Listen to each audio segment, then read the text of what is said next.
Aí, gente, Pai do Senhor, parte 2 do vídeo aí, tá? Primeira parte cortou por falta de memória, mas a parte 2 do vídeo.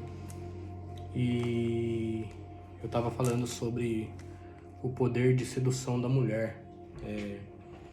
Provérbios 7:11 diz que ela é sedutora e espalhafatosa. É por isso que eu tô dizendo pra vocês que o poder de sedução, ela não tá no homem, realmente tá na mulher. O poder da sedução tá na mulher.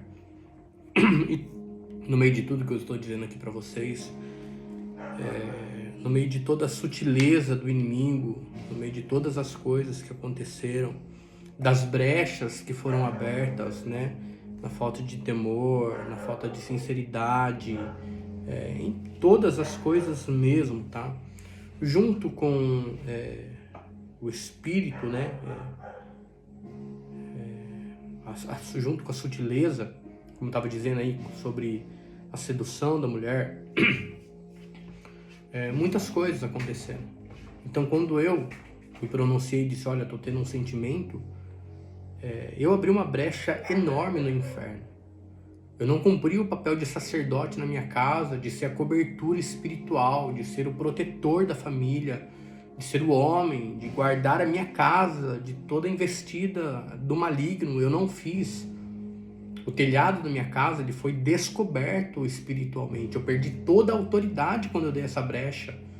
Porque eu já não caí assim. Eu caí em comportamento. A Bíblia diz que no período da graça, se a gente cobiçou, a gente já comete adultério. Mas é muito mais profundo, cara. Eu descobri a minha casa espiritualmente. Com isso, eu dei espaço para um espírito entrar. Ele chama espírito da imoralidade. É um espírito que é sutil.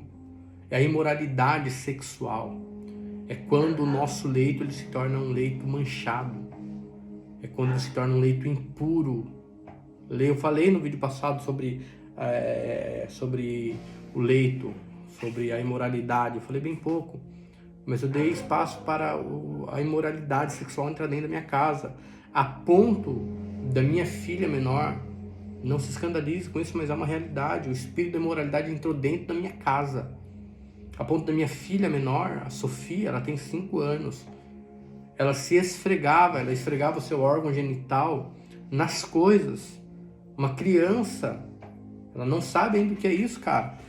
Mas o que é isso? É o espírito da imoralidade que começa a trabalhar de todas as formas para te levar para imoralidade sexual, para aquilo que não é agradável a Deus, para aquilo que te distancia do Senhor. Então olha para você ver como um abismo chama o outro abismo. Eu abri a brecha na sinceridade, eu fiz uma aliança errada, no meio de tudo isso, eu me expus para alguém que estava com sentimento por mim, que eu não sabia, onde o diabo aproveitou, entrou de vez, investiu com força no espírito da imoralidade, fiz igual Sansão, fui tentando, fui resistindo, fui brincando com o pecado, até o momento que eu não consegui resistir. Até o momento que eu caí. Eu caí em adultério. Eu me envolvi com alguém extraconjugalmente. E talvez você esteja assistindo esse vídeo dizendo, Pastor Daniel, por que você está se expondo assim? A minha vida já foi exposta. A gente mora numa cidade pequena, sou da cidade de Amparo, talvez alguém aí não é de Amparo, uma cidade com aproximadamente 80 mil pessoas. E assim, Deus tinha algo a tratar comigo. Essa falta de sinceridade criou um espaço que Deus precisava resolver algo que estava irresolvido no passado. Deus precisava tratar comigo. Deus permitiu que eu caísse. Não que era da vontade de Deus eu cair. Deus queria que ele caísse. Não. Deus não queria que eu caísse. Deus não queria que houvesse uma mancha no meu casamento, no meu ministério. Sendo que hoje o mais importante é eu estar bem com a minha família. Eles estão em primeiro lugar hoje. Não esteve um dia, mas hoje está. Hoje, Deus ele tem restaurado os altares da minha casa. Hoje há uma restauração de cobertura espiritual dentro desse lar. Mas o que eu quero dizer para vocês é que quando eu caí, as portas do inferno se abriram.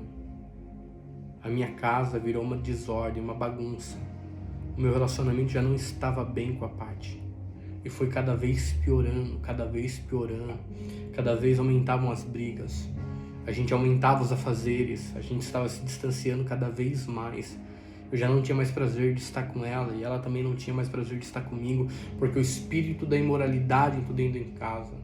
Dentro da nossa casa. O espírito de divisão, de separação, de destruição, ele entrou dentro da minha casa. Não era pra gente estar aqui hoje. Não era pra mim ainda ter essa aliança no dedo. Graças a Deus eu ainda tenho uma aliança no meu dedo. Porque Deus, na sua infinita bondade e misericórdia, Ele não deixou que eu perdesse uma aliança que Ele constituiu entre eu e minha esposa. E eu tô aqui hoje me abrindo para que você possa aprender com isso. Para que você possa tomar como um ensinamento a minha queda, para que você não caia. Você não precisa passar pelo que eu passei para aprender o que eu aprendi. Eu caí. Eu quase, ou melhor, o diabo ele quase destruiu a minha casa através de mim, que era para ser o sacerdote, aquele que edifica, o que protege, o pilar, a coluna espiritual da minha casa. Eu desabei. Eu perdi o temor. Eu fiquei cego. A cegueira espiritual entrou na minha vida. Minha régua de julgamento era aqui em cima com a vida das pessoas. Hoje não é mais. Não julgo mais ninguém, não condeno mais ninguém, porque Deus me moeu. Deus me colocou num funil tão estreito que foram muitos frutos amargos colhidos. Eu tive tantas perdas, consequência do meu pecado. Vou falar para vocês. Eu tinha uma Saveiro Cross, cabine dupla, que era um sonho e eu perdi. Eu tinha uma caminhonete Fiat Toro, 2018, coisa mais linda. Eu perdi. Eu tinha uma BMW F800, uma moto que eu sonhei por anos. Eu perdi. Quando eu caí, eu tinha acabado de comprar uma chácara de quase R$500 mil, que a gente investiu para deixar a documentação dela legal. No dia de eu assinar o contrato, meu gerente me ligou e disse que tinha um problema no meu CPF. Deus fechou a porta. E eu perdi carros, moto, perdi uma chácara, eu perdi minha honra, eu perdi muita coisa. Eu quase perdi a minha família, que vale muito mais do que todas essas coisas. Não compensa. Não ceda à tentação. Não ceda à sedução. Não ceda à sutileza do inimigo. Não ceda à sua própria concupiscência. Não ceda às armadilhas do inferno. Resiste e ele vai fugir. Quem é você para falar? Você caiu. Eu caí. Mas eu li um texto aqui para vocês. Eu li um texto para vocês. De Provérbios. Que diz que o que encobre as transgressões, Provérbios 28:13, o que encobre as transgressões nunca prosperará. Quem anda na mentira, quem anda no oculto, quem anda escondendo, não prospera, não vai para frente. Deus vai desmascarar. Deus vai escancarar como Ele me escancarou. Não foi o diabo. Não foi o diabo. Foi Deus que revelou o meu pecado. Foi Deus que revelou minha transgressão. Foi Deus. O que encobre as transgressões nunca prosperará. Porém, ponto vírgula, mas o que as confessa e deixa alcançará misericórdia. Eu caí. Minha casa desmoronou. Janeiro de 2023, eu procurei a Paty e eu contei tudo pra ela. Foi um choque, irmãos. Foram dias de muito choro, de muito luto, de muita tristeza, de muita dor, de muito sofrimento. Ainda passamos dias difíceis. Ainda passamos momentos de turbulência, mas estamos muito melhores. Vocês não têm ideia o que Deus tem feito aqui dentro da nossa casa. Vocês não têm ideia do tamanho da restauração que Deus tem operado em nós. Vocês não têm ideia como tem sido viver depois de tudo isso. Há 15 dias atrás, mais ou menos, 10 dias atrás, eu voltei na igreja que eu pastoreava. Eu pedi ao pastor da congregação para que ele me concedesse a oportunidade de ir lá e pedir perdão para os irmãos. Eu procurei meu pastor presidente e eu disse: pastor, eu preciso ir lá na igreja. Eu preciso pedir perdão para os irmãos porque Deus falou comigo. Ele disse: pois bem, vai lá, fala com o pastor Miqueias. Conversei com o pastor Miqueias, que é um grande homem de Deus, exemplo dos fiéis. E eu disse: pastor, eu preciso pedir perdão para a igreja. Ele disse: as portas estão abertas para te receber. E eu fui, foi eu, a Paty e as meninas. E foi me concedida a oportunidade, eu li um texto onde Natan ele corrige Davi. E na oportunidade eu disse sobre as duas coisas que Deus falou com Davi. A primeira era que Deus perdoava o pecado de Davi. A segunda era que a consequência do pecado de Davi seria a morte do seu filho com Betseba. Após Deus falar, Betseba ela gera aquela criança.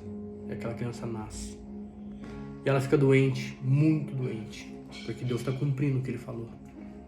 É a perda, é o luto de Davi, é a consequência do seu pecado. E ele precisa passar por isso. E Davi passa 7 dias jejuando, orando, clamando, buscando. E eu disse isso na figueira.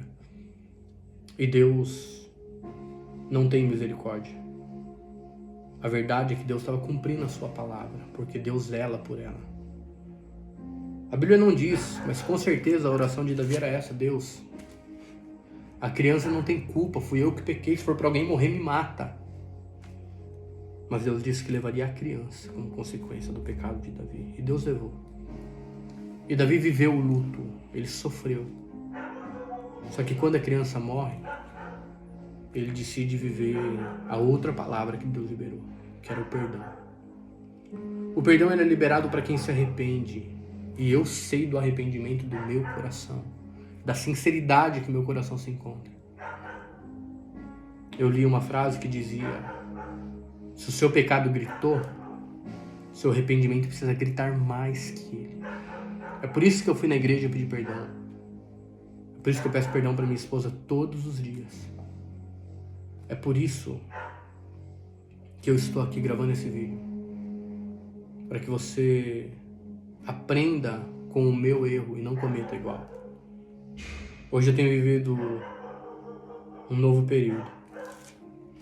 Após a minha queda, a minha confissão do meu pecado, porque eu confesso o meu pecado, a minha transgressão, o meu erro, a minha fragilidade, não jogo a culpa em ninguém.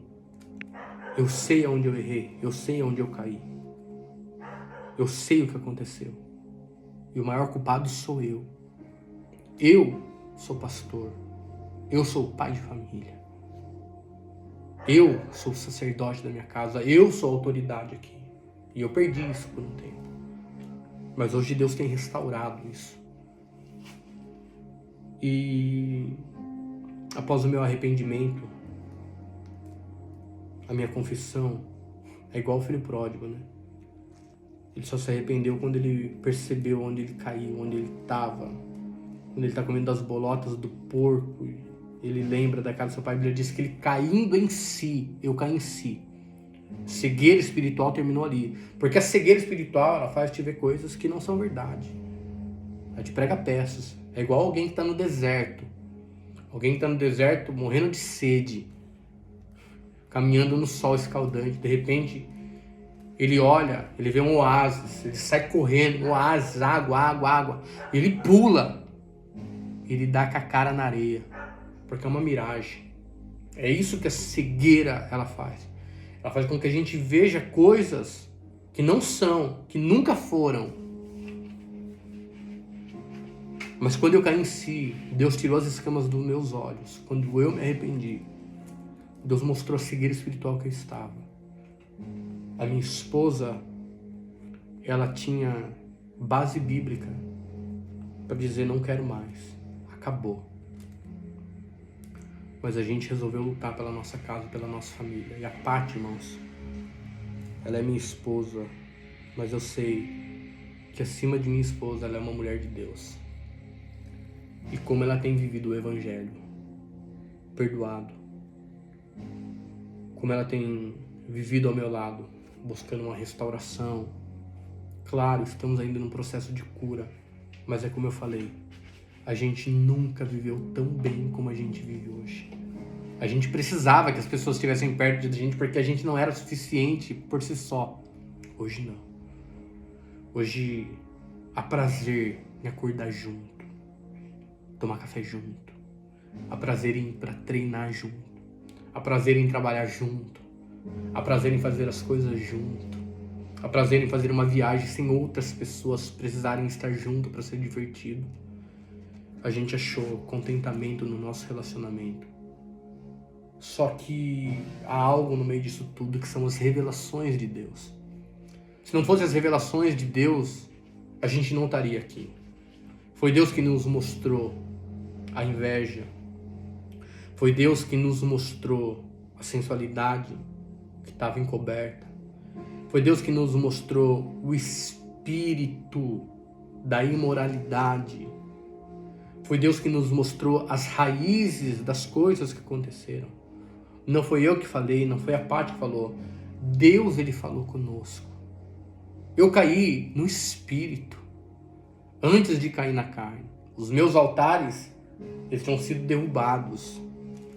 Mas hoje, a gente tem vivido o período da restauração. Que glorioso. Que lindo. Que extraordinário viver esse período. A gente tem vivido a melhor fase da nossa vida. Hoje eu sei que eu amo a Paty acima de todas as coisas, abaixo de Cristo. Eu vou gravar outros vídeos depois, falando sobre a restauração conjugal. Mas eu falo para vocês que a gente tem vivido a melhor fase da nossa vida. A gente tem vivido dias extraordinários. Como tem sido maravilhoso dividir a vida ao lado da Paty. No meio disso tudo, eu procurei a Rebeca. Eu confessei o meu pecado para minha filha de 10 anos, vai fazer 11 agora. E eu olhei no olho dela pedindo perdão para ela, porque no meio disso tudo o diabo tentou afastá-la de mim. E quando a Sofia tiver idade suficiente para entender, eu vou procurar a Sofia, ela tem 5 anos hoje. E eu vou confessar o meu pecado para ela e eu vou pedir perdão para ela. Porque hoje os frutos do meu arrependimento, eles estão gritando. E eu glorifico a Deus por isso, porque Deus é bom, Deus é fiel. E é assim que eu quero encerrar esse vídeo, dizendo sobre a restauração que Deus tem operado na nossa vida, na nossa casa. Nem eu imaginei que eu amasse tanto a Paty. E eu não imaginei que ela me amava tanto, a ponto de lutar por nossa família, de lutar por nossa casa, de lutar pelo nosso relacionamento, de estar lutando até hoje por nós. E a gente está aqui, firme, de pé, para a glória de Deus. E agora, não estamos mais colhendo os frutos amargos, porque faz 2 anos que eu colho frutos difíceis. Mas hoje tem sido uma nova colheita de bons frutos, porque temos plantado as coisas boas e necessárias. Eu encerro esse vídeo dizendo para você, como diz o texto escrito no livro de Jó, ainda há esperança para a árvore que é cortada na sua raiz. Pode secar o seu tronco, mas ao cheiro das águas, no ouvir da mensagem, no ouvir do louvor, aleluia, ao cheiro das águas, brotará, e não cessarão os seus renovos, E eu profetizo que a sua casa será restaurada como a minha casa tem sido. Deus é fiel. Que Deus te abençoe poderosamente, em nome de Jesus.